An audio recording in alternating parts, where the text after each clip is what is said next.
The Bible. It's 66 books of history, stories, letters, and poetry that fit together to form God's one big story. The epic adventure of how He created us and loves us so much that He made a way to rescue us. As we travel through the Bible, from Genesis to Revelation, we discover people who met God and found their lives changed forever. Now, for an amazing story, inspired by the book of Acts, chapter 17, verses 16 through 34. Wherever Paul went, he boldly preached the good news of Jesus. This Jesus I'm telling you about is the Messiah. Many Jews and Greeks believed in Jesus, but in nearly every town, a group of Jews would gather to oppose Paul. He and his companions were forced out of Thessalonica, and then later that same group of Jews followed to run Paul out of Berea. Eventually, the believers helped Paul escape to the coast, where he could travel by boat to Athens. Tell Silas and Timothy to join me as soon as they can.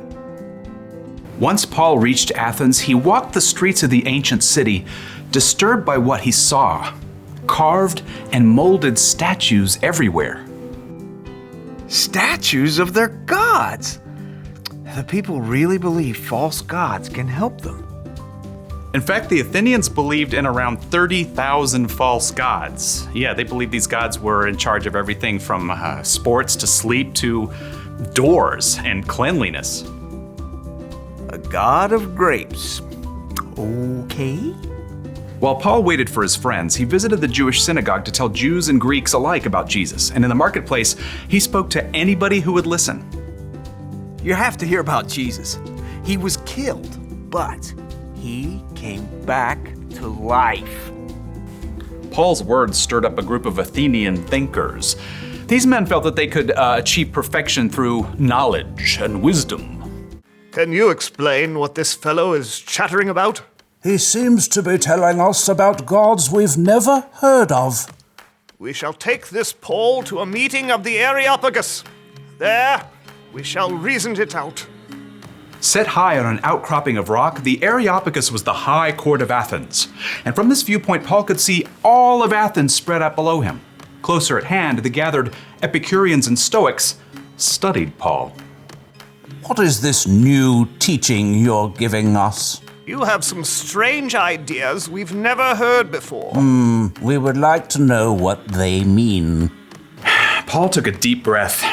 These people treated new ideas like playthings, so he wanted to connect the story of Jesus with something they already knew.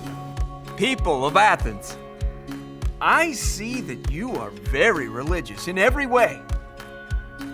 We are aware of this. Please proceed. Paul recalled a small carved altar he had discovered while exploring the city. As I walked around, I looked carefully at the things you worship. I even found an altar with "To an Unknown God" written on it. Now, I'm going to tell you about this unknown God.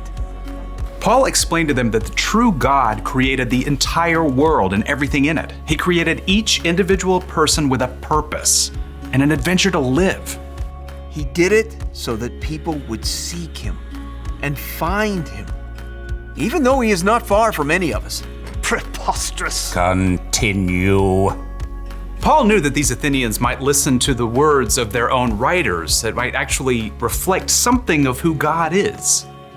In Him we live and move and exist. As some of your own poets have also said, we are His children.